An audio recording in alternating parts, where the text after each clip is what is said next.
Gimana? Jelas. Oke. Alhamdulillah kita masih dapat berkumpul pada hari ini. Karena hari ini kita ada dorong singkat yang cukup penting serta simulasi dan juga sosialisasi untuk keberangkatan, baik itu gelombang pertama dan juga gelombang kedua. Alhamdulillah semuanya sampai saat ini semua prosesnya lancar, tidak ada kendala, hanya saja mungkin tidak disebut kendala, cuman ada butuh penantian yang masih harus menanti dulu untuk gelombang kedua. Lancar. Nah sekarang untuk pembekalnya, untuk istilahnya untuk keberangkatan kita, teman-teman, adik-adik, antum-antum semua butuh bekal karena ini perjalanan panjang, 2 hari, sehari berapa jam gitu. Terutama transitnya juga lama, jadi hitung saja 2 hari perjalanan kita. Ada beberapa ketentuan yang harus teman-teman pahami, baik itu dari segi syariat ataupun keadaan-keadaan biasa di luar dari ibadah. Mungkin ada teman-teman yang sudah belajar terkait fikih, safar, tapi harus diulang lagi, apalagi yang belum pernah.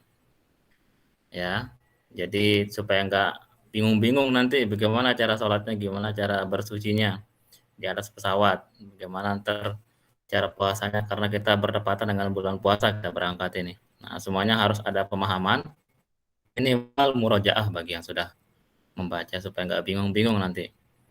Nah, alhamdulillah ini inisiatif mediator. Sepertinya menurut saya mediator lain tidak ada acara seperti ini karena ini murni inisiatif kami para pengurus melihat pentingnya kalian memahami hal-hal yang seperti ini. Nah, sekarang kita sudah ada pematerinya yang sudah terkhusus, sudah mendalami banyak. Mutakharrij Khrijin Al-Azhar, Kuliatus Syarah wal Qanun.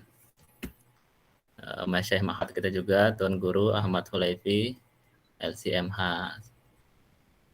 Jadi sesi pertama nanti beliau yang akan isi, nah nanti ada sesi keduanya saya pribadi terkait dengan keberangkatan. Kopernya kayak gimana, barang-barang yang kalian bawa seperti apa. Ntar kalau kalian bawa aneh-aneh ntar bermasalah kita di bandara, harus ditegaskan sekarang. Baik itu gelombang 1 atau gelombang 2.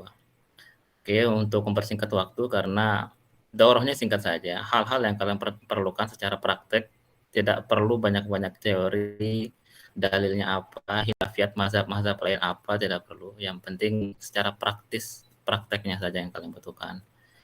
Jadi kita singkat saja. Mungkin saya selaku mediator menyerahkan kesempatan ini kepada pemateri. Ahlan, fadol, Tuan Guru lebih.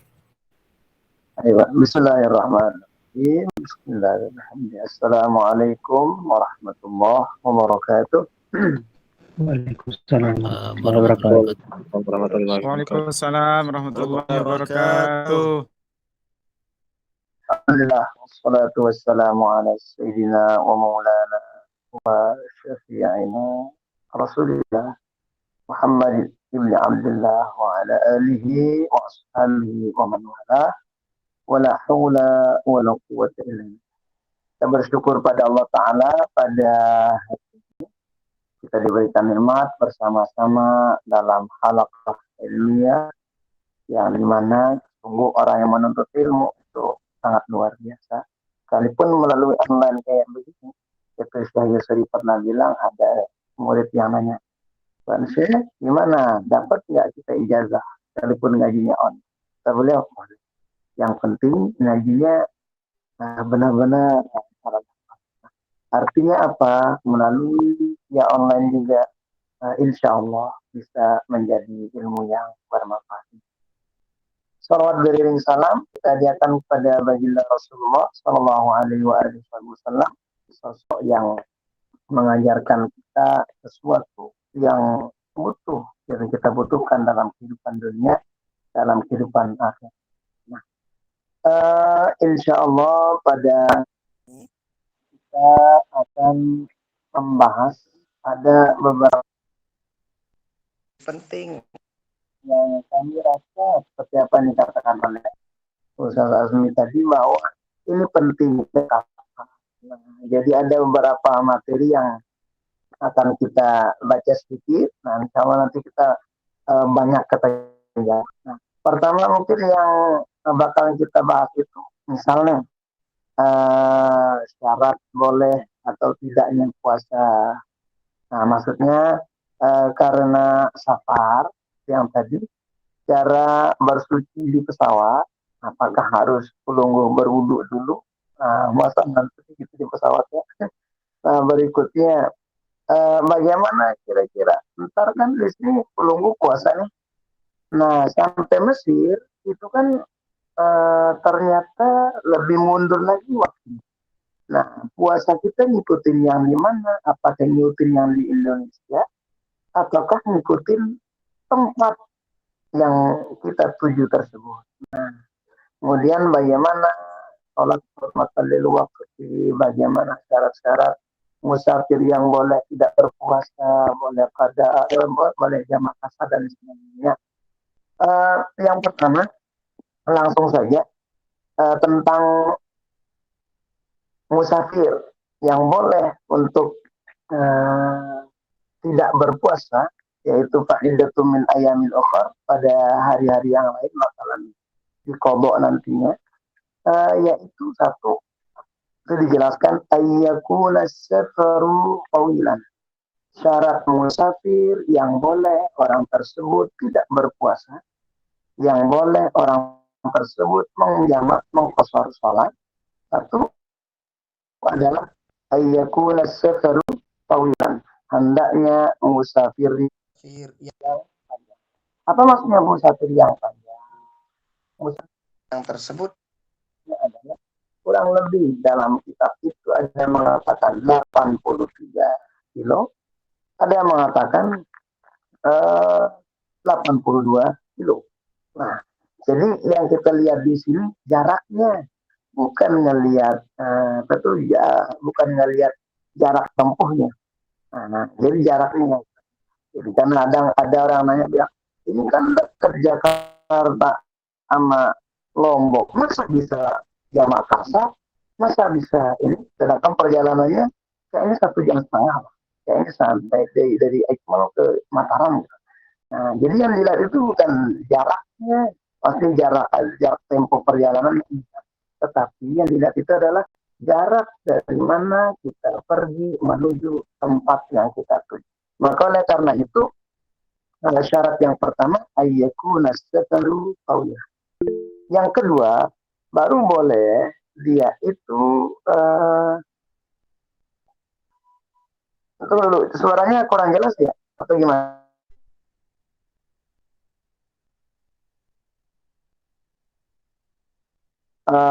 Halo, suaranya ada nggak? Ada kedengaran satu. Ada agak kurang jelas ya?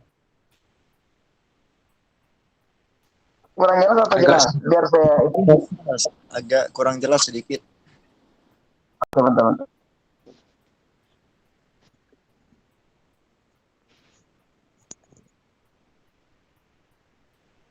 Halo. Gimana, udah? Mantap. Oke, siap. Waduh. Nah, jadi sekali lagi, musafir yang pertama syaratnya itu sekali lagi ayyakuna safaru tawilan. Musafirnya itu hendaknya musafir yang panjang. Panjang itu jaraknya berapa? Jaraknya itu adalah 83 atau 82 kilometer dari tempat kita berjalan itu, tempat kita memulai perjalanan. Nah, yang kedua, musafir yang baru boleh kita menjamak kasar sholat, baru boleh tidak berpuasa. Yang gimana? Itu musafir yang sifatnya ayyakuna safaru mubahan. Musafir yang boleh. Emang ada musafir yang nggak boleh? Ada orang pergi. Ngapain dia pergi? Pergi lalu nyopet. Nah, nggak boleh. pergi misalnya tuh di Jakarta tuh di sana tuh lebih banyak duitnya, ke sono dia nyarinya, dia nyopet, dia pergi main, ya katakanlah main judi perginya, itu nggak boleh.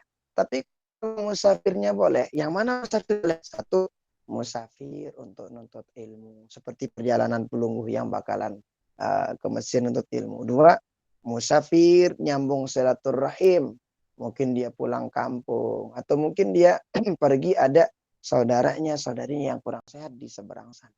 Atau mungkin musafir nyari rezeki. Nah, itu kan musafir yang sifatnya boleh. Maka musafir yang seperti ini itu boleh. Nah, kemudian berikutnya. Nah, ini yang penting. Ayyakuna safaru qabla tulu'il fajri. Dia itu berangkat musafir harus sebelum fajar.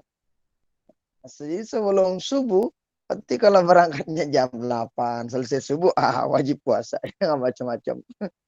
Nanti lihat pesawatnya jam berapa.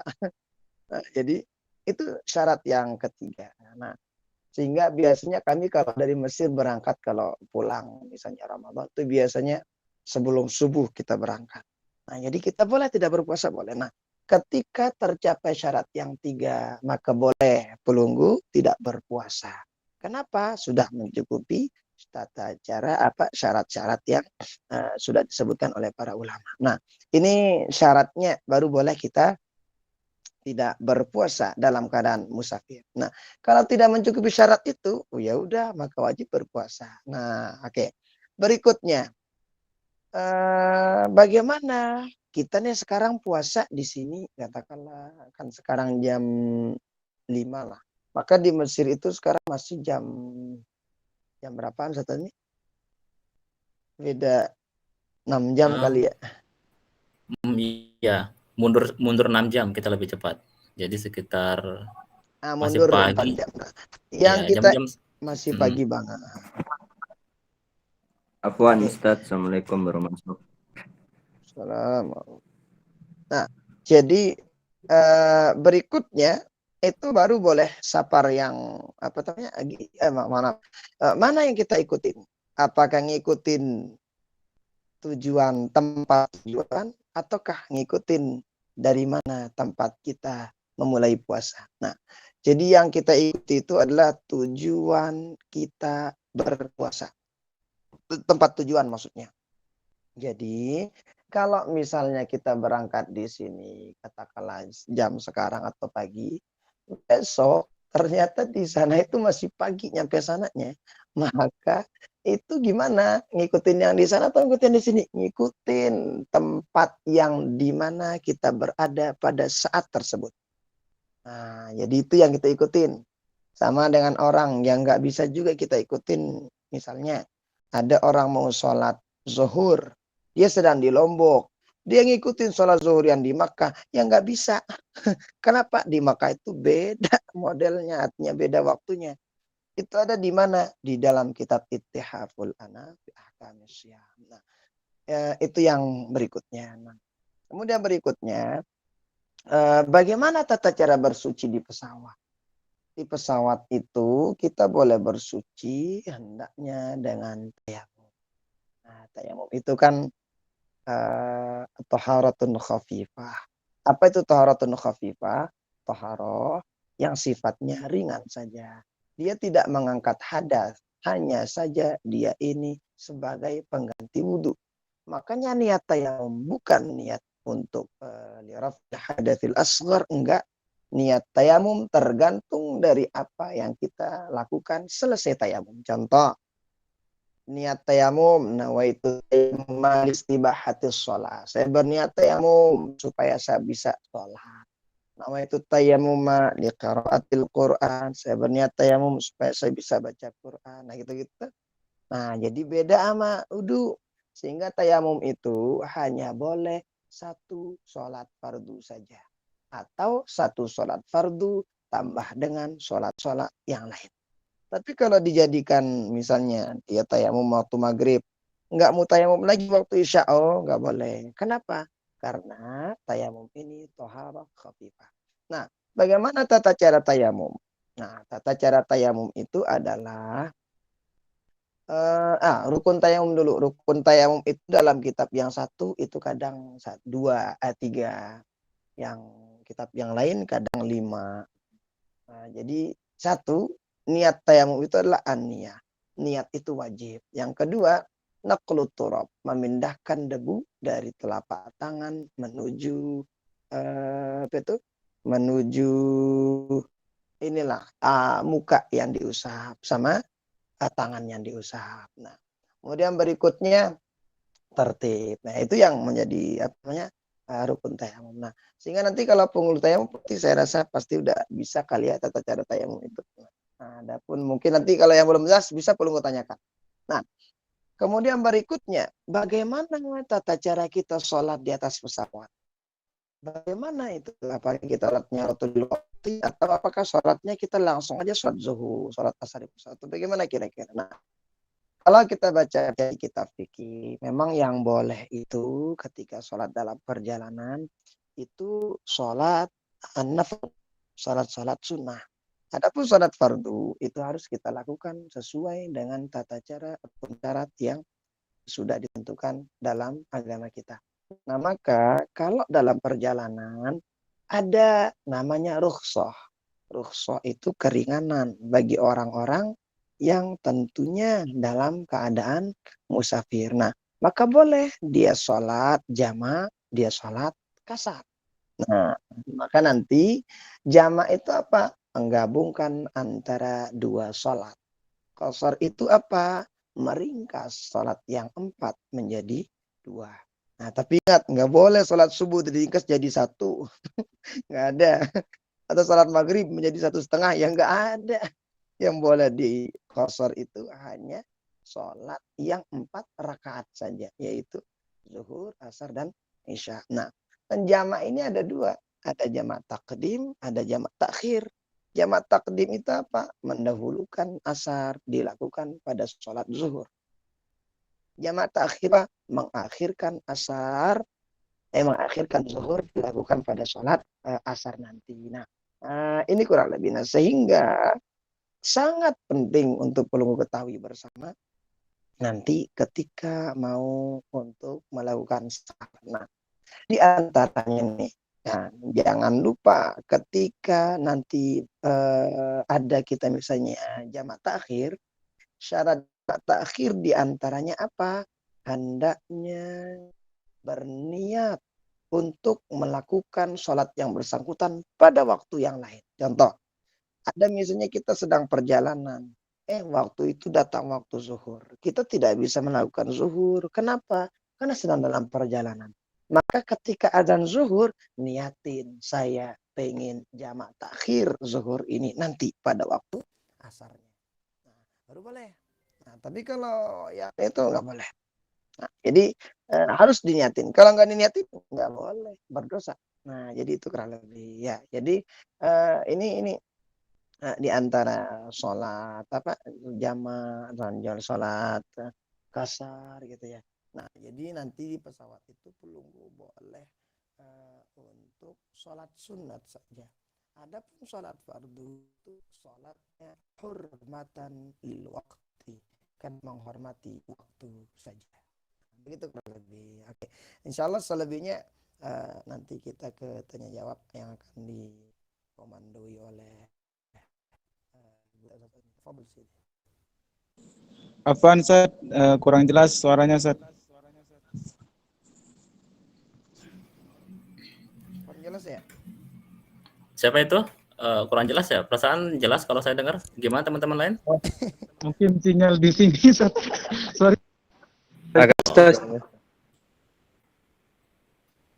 Kalau kayaknya kalau ini gimana? Jelas nggak suaranya? Kalau Sido jelas lah. Oh gitu. Oke. Iya, Nggak masalah. terus. Nggak jelas. masalah. Oke, aman. Sekarang kita untuk mempersingkat waktu, saya juga sudah ringkaskan. Kelihatan nggak layar yang saya share Microsoft Word itu? Aman, Ustaz. Nah, itu poin-poin pentingnya ringkas, singkat, padat. Nah, nggak perlu mumet-mumet kalian sebenarnya. Sudah ada. Kalau mau mencari detail dalilnya, mau mencari khilafiyah mazhab ini mazhab itu, silakan merujuk sendiri ke kita fikih. Nah, karena kita sekarang ini mau fokus ke poin-poin penting secara prakteknya saja. Sudah ada.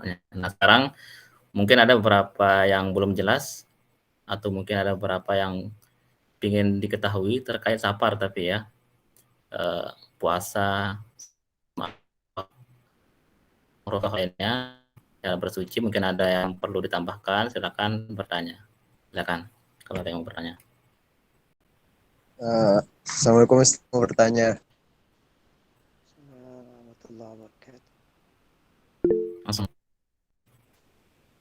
Oh iya, jadi mengenai tayamum di pesawat, Ustaz, yang dengar Tuan Guru Salimul Jihad, beliau tuh sedang menjelaskan tentang sholat i'adah, Ustaz. Nah, jadi salah satu contohnya itu buat orang yang di pesawat, Ustaz, mereka tuh meskipun tayamum katanya i'adah nanti pas sudah landing katanya. Soalnya di pesawat itu tidak ada debu katanya gitu. Terus ditanyain sama ibu-ibu yang pernah jadi haji tuh, dong gimana dulu kita ndak sholat i'adah, dibilang. Masa debu di pesawat terus gini, dibilang Tuan Guru Salimul Jihad. Masa ada pesawat debu sida, masa ada debu di pesawat sida dong, pesawat apa itu, dibilang. Itu Ustaz. Bagaimana itu Ustaz?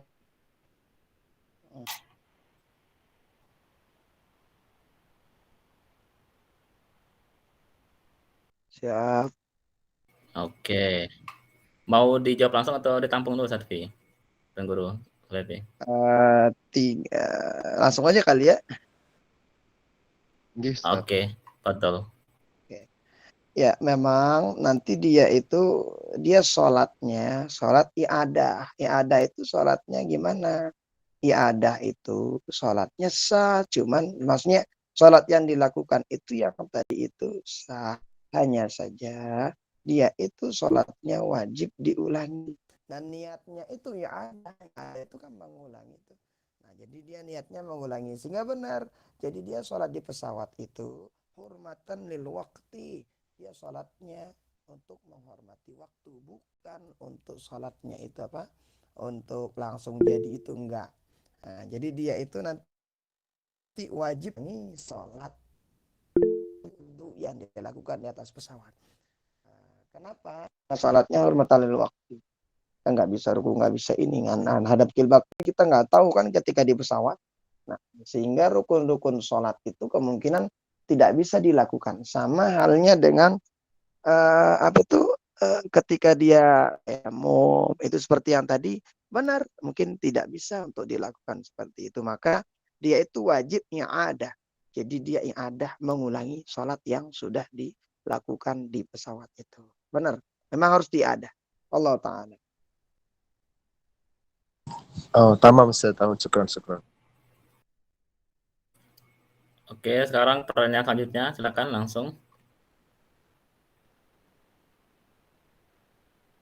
Ayo, jangan malu-malu, langsung. Kalau ada pertanyaan, ini penting buat kalian ini.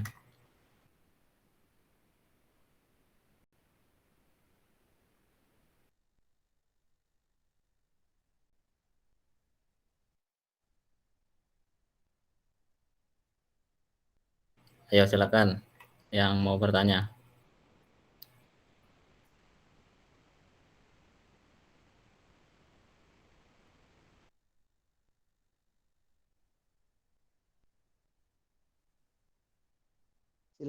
Kalau ada yang nanyakin silakan, kita sama-sama diskusi, jadi kita santai aja.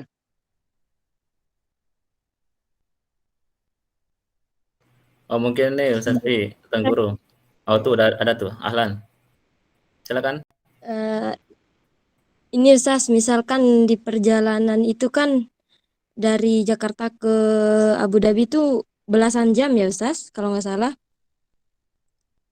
Terus itu di pesawat kita ngikutin waktu sholatnya siapa Ustaz? Maksudnya dari mana kita tahu waktu sholat di pesawat? Itu aja Ustaz. Oke, benar-benar. Jadi nanti begini.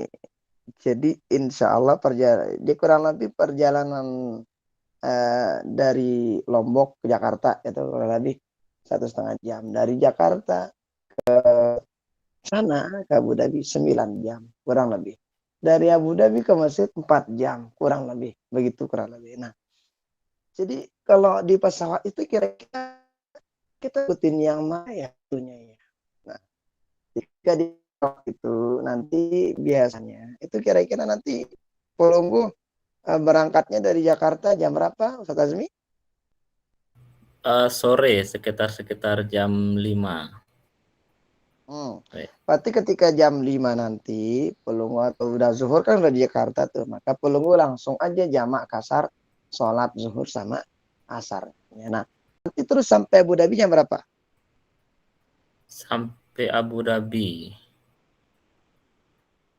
Sekitar Mana jam sini? berapa gitu? Apakah kelewatankah ataukah masih waktu isyaknya?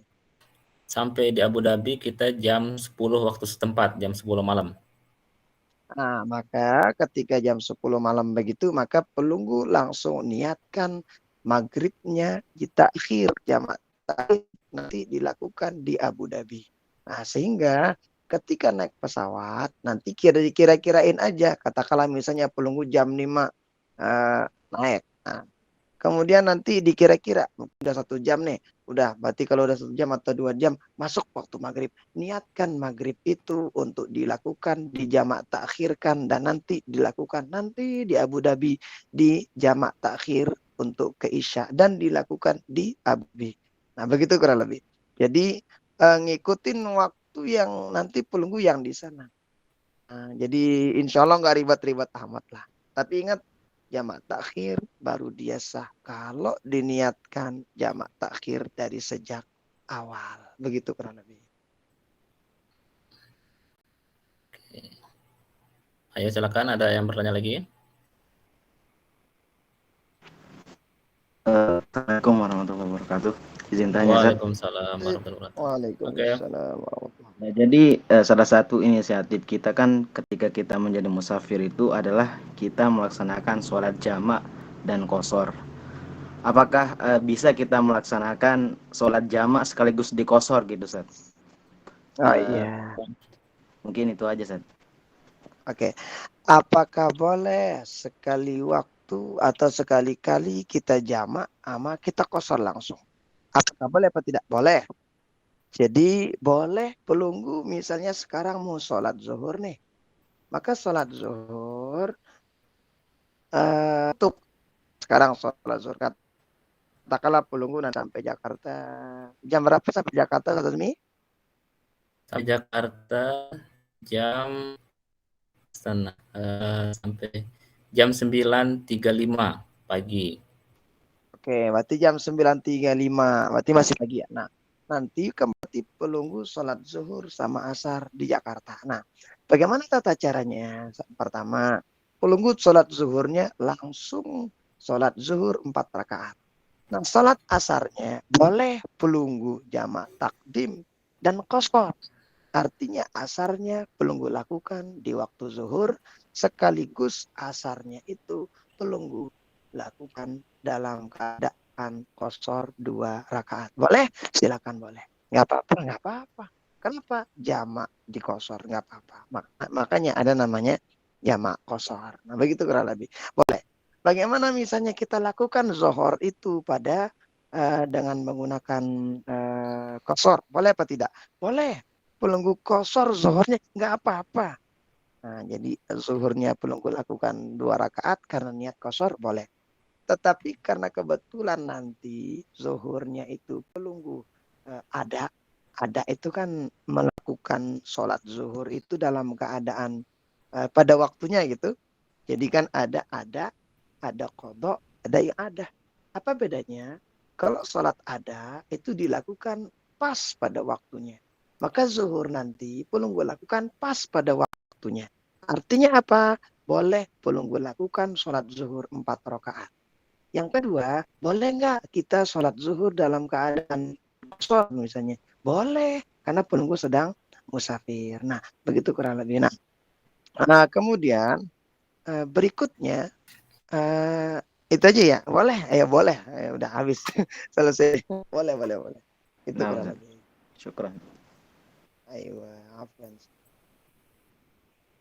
Oke, sebelum pertanyaan selanjutnya mungkin yang sudah dipresentasikan di sana kita sudah ada jadwal detail jam keberangkatan kita. Jadi kita coba dilihat, kelihatan ya. Oke, bentar. Nah, kita sampai kita nanti lepas landas atau take off itu kita jam 8. Nih, jam 8. Kelihatan ya?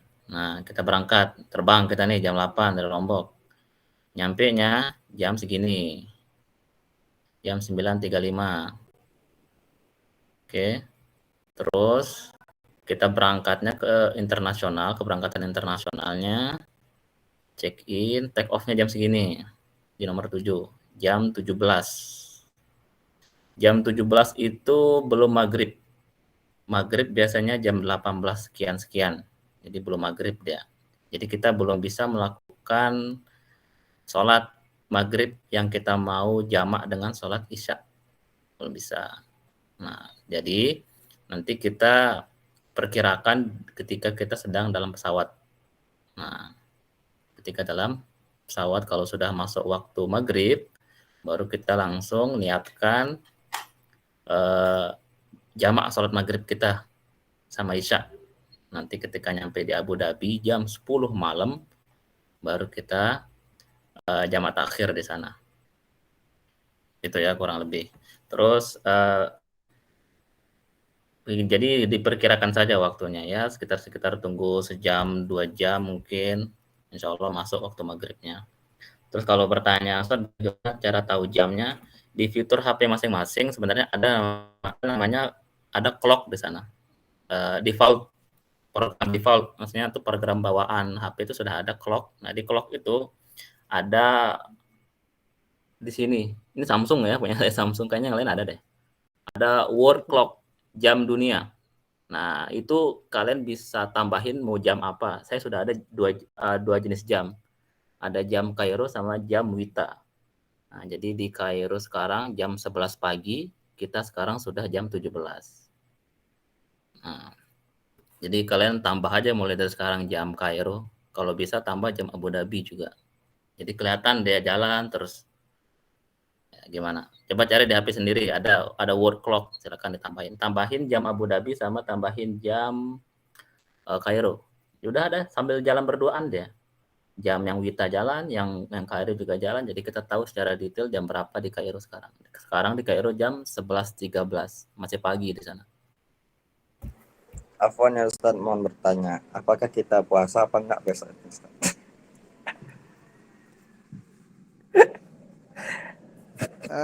Besok kapan nih?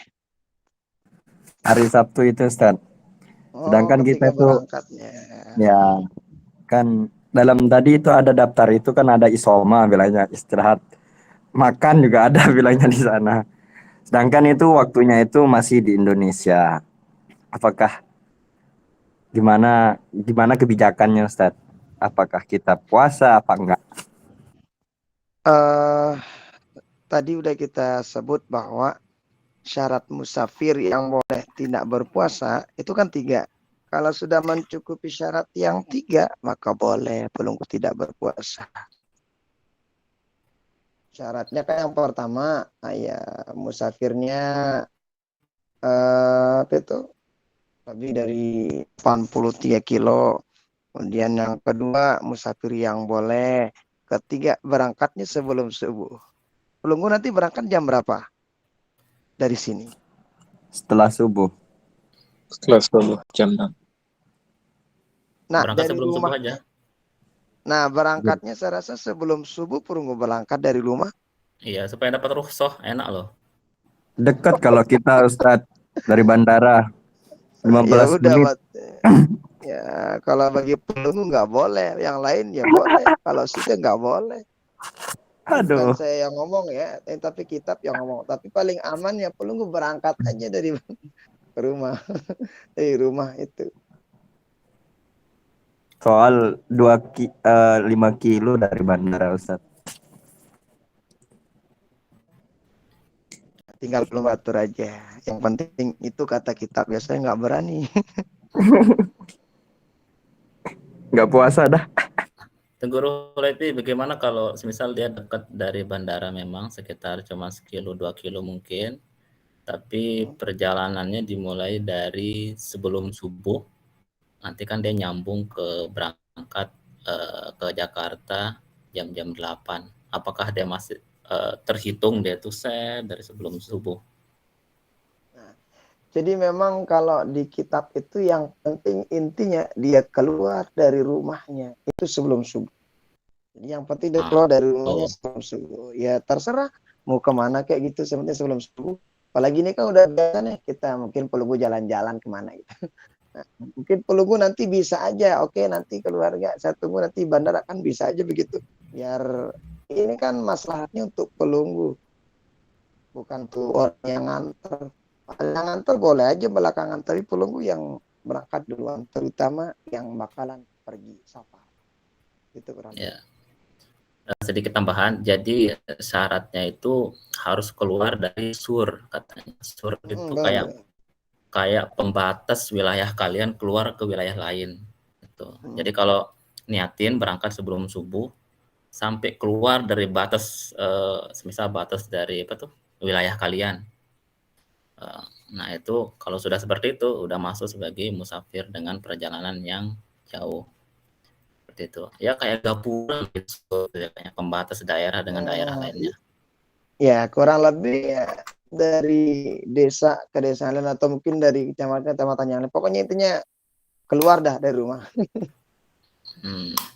Nah terus pengalaman keberangkatan kita yang gelombang 1 itu dengan yang Ma'had yang kemarin kita berangkatkan itu persis jamnya.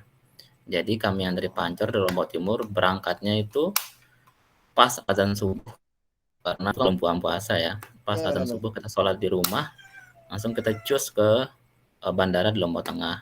Itu pas-pasan itu. Jadi sebenarnya enaknya itu sebelum subuh Lombok Timur itu. Sebelum subuh udah jalan kita. Jadi udah kita dapat rukhsah, kita juga tenang di perjalanan, nggak takut macet.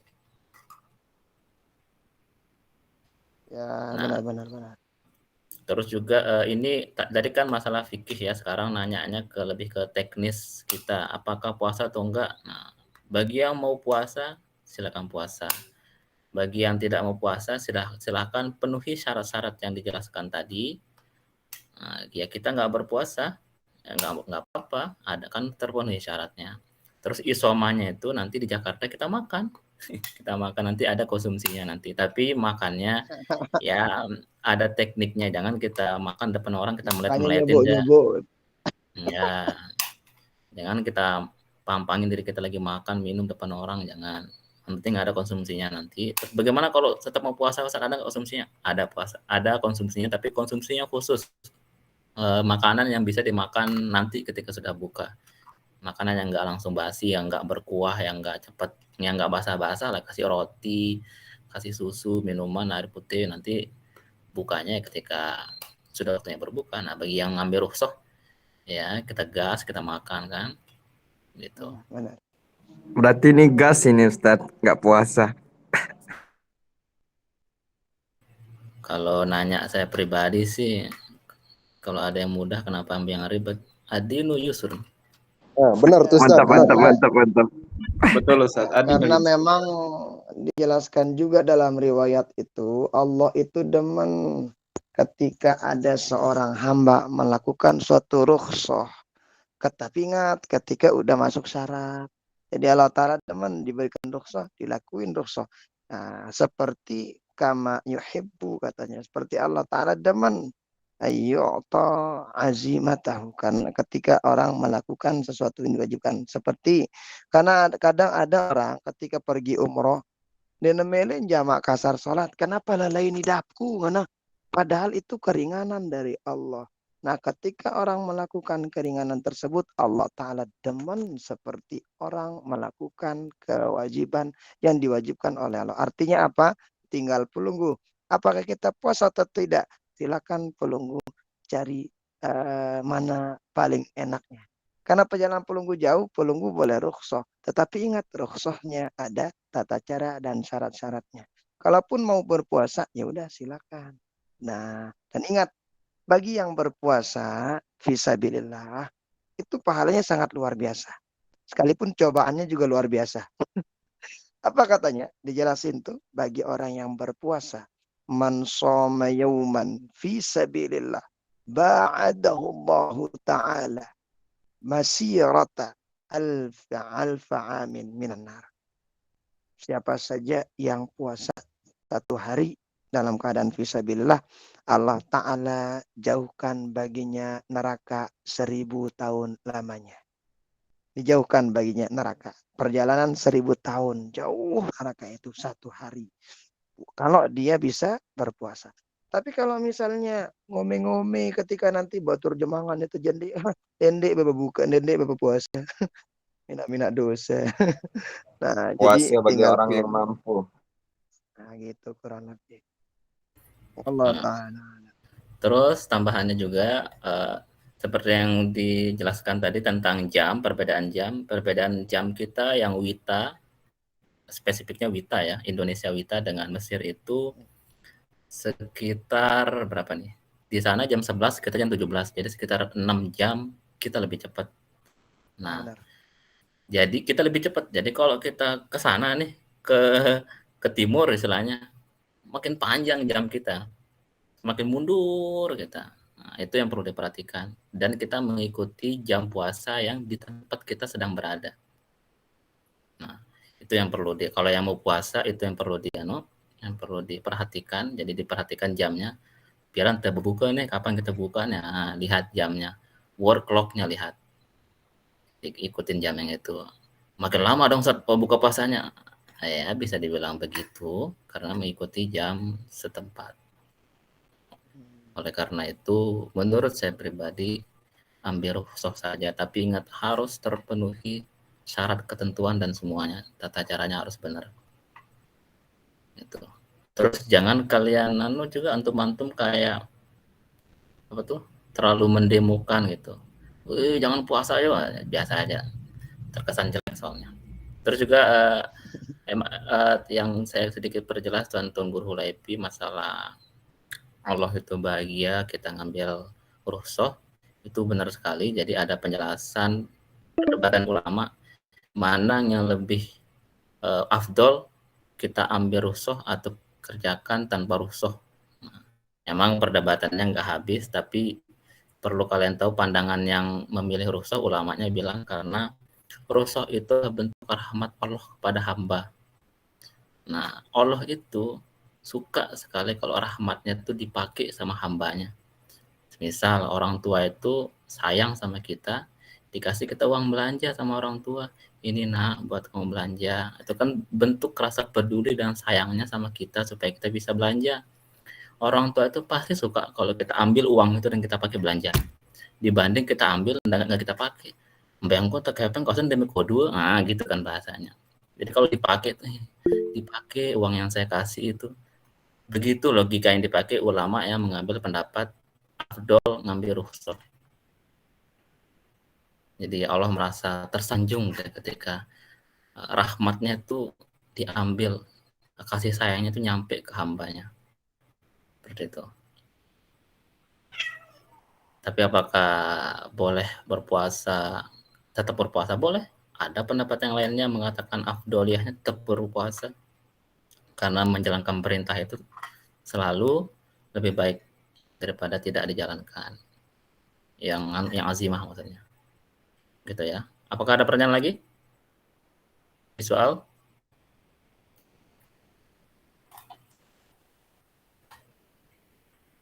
Yang mau berpuasa silakan berpuasa. Silakan berpuasa.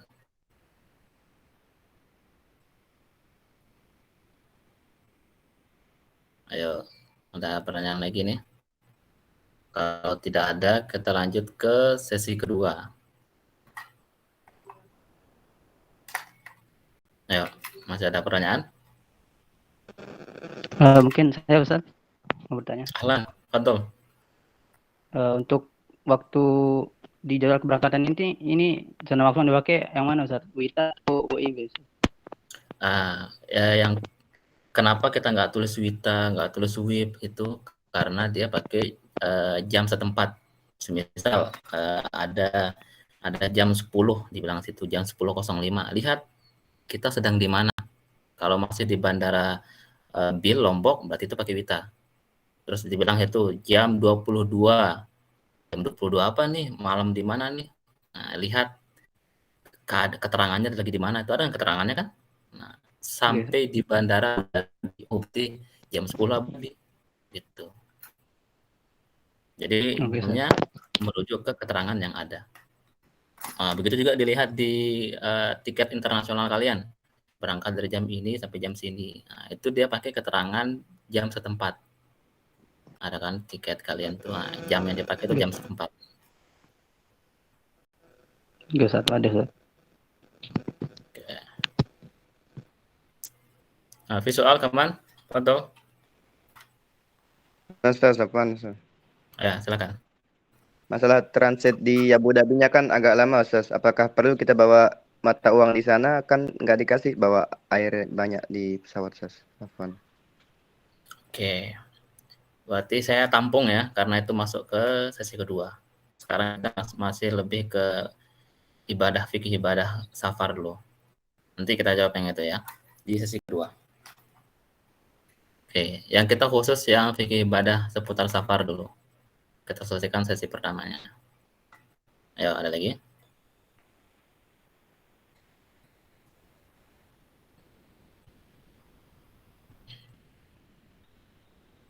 Berarti singkatnya ya, masalah bersuci di pesawat, mungkin kita nggak bersuci di pesawat ya, untuk sholat maksudnya, karena kita nanti ngambil jamaknya. Kita ngambil sholat jamak saja, supaya kita tidak sholat di pesawat pakai jamak, dan ambil yang takhir.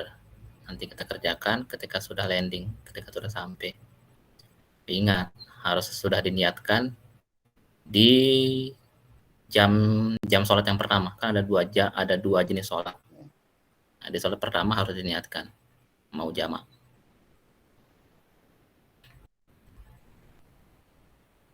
Kecuali emang mau sholat di pesawat boleh, tapi ada.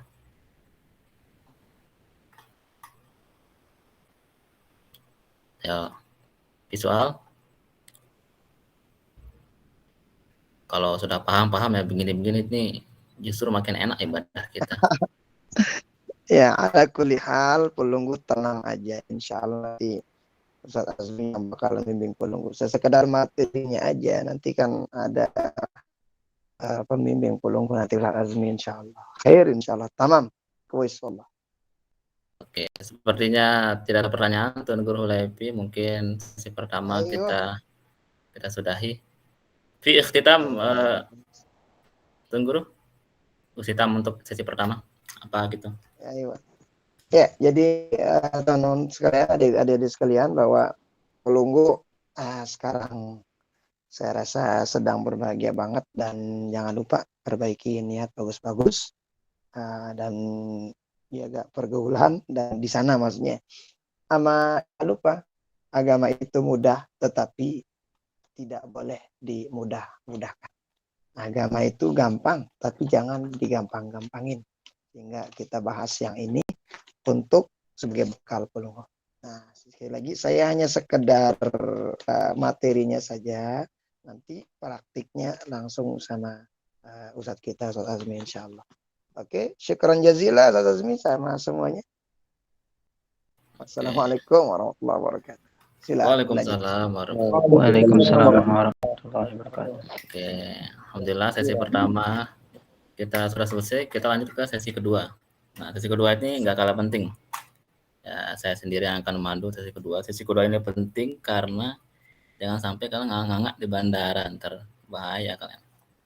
Apalagi nggak pernah bandara kayak gini ya, norak-norak kalian di sana, ntar kita terkendala yang lain. Nah, oke. Langsung kita jawab untuk yang jawaban pertama. Bagaimana apakah kita bawa uang ke Abu Dhabi-nya, mata uangnya? Kalau untuk minum, saya rasa airnya bisa diminum yang di sana. Ya, jadi tidak perlu sebenarnya. Terus apakah masalahnya kalau mau belanja di sana mahal, pakai uang mata uang setempat di sana, simpan aja. Oleh karena itu di surat edaran sudah kami cantumkan bawa makanan untuk nyemil-nyemil, kan malam di sana kan, entah puasa atau enggak yang puasa, nyemil aja di sana. Saya makanan kering tapi jangan makanan basah. Nyampe Abu Dhabi dong, terlawas deh makanan kalian kalau makanan basah, makanan kering. Saya pribadi sih mau bawa basreng saya. Jadi ya makanan basah kita nyemil di sana, air minumnya ada, air minumnya bisa minum di sana, aman kok. Aman kalau itu. Jadi kalau ditanya apakah bawa mata uang Abu Dhabi itu Uni Emirat Arab. Apakah bawa itu? Nggak perlu. Saya sarannya ditukerin dalam bentuk dolar Amerika, US dollar. Nah, tukerin ke situ. Tukerannya di mana, Ustaz? Kalau nggak sempet di penukaran di mana gitu, kalian nggak tahu tempat penukaran uang, nanti di bandara kita nuker sama-sama berjamaah. Nah, di bandara tuh ada money exchange, tukar dari sana, rupiah-rupiah kalian. Karena kalau kalian bawa rupiah kalian keluar negeri, tidak bermanfaat, tidak ada guna rupiah kalian, dan sulit ditukarkan. Ya, harus segera ditukarkan sebelum kita berangkat. Di bandara ada penukaran uangnya. Mau tukar ke US dollar bisa, mau tukar ke Egypt pound, ke pound Mesir bisa. Mana-mana mau kalian. Yang penting uang 1 juta itu tebel itu, kalian tukar jadi berapa lembar deh. Itu enaknya. Terus uang dolar jangan kalian lipat-lipat. Bisa, karena ada beberapa penukaran uang nggak mau dan nerima dolar yang udah berlipat-lipat. Jadi beda sama uang rupiah yang biasa kita remes-remes itu ya masih tetap aja walaupun udah sobek-sobek sedikit masih bisa kita pakai transaksi. Kalau dolar jangan sampai, biarin dia kojor. Bagus-bagus cara nyimpen dia. Oke, itu ya untuk yang jawaban pertama. Kita mulai ke paling ya. Oke, kita mohon maaf karena ini adalah aplikasi gratisan, jadi dia bentar lagi ya US dollar Amerika. Oke,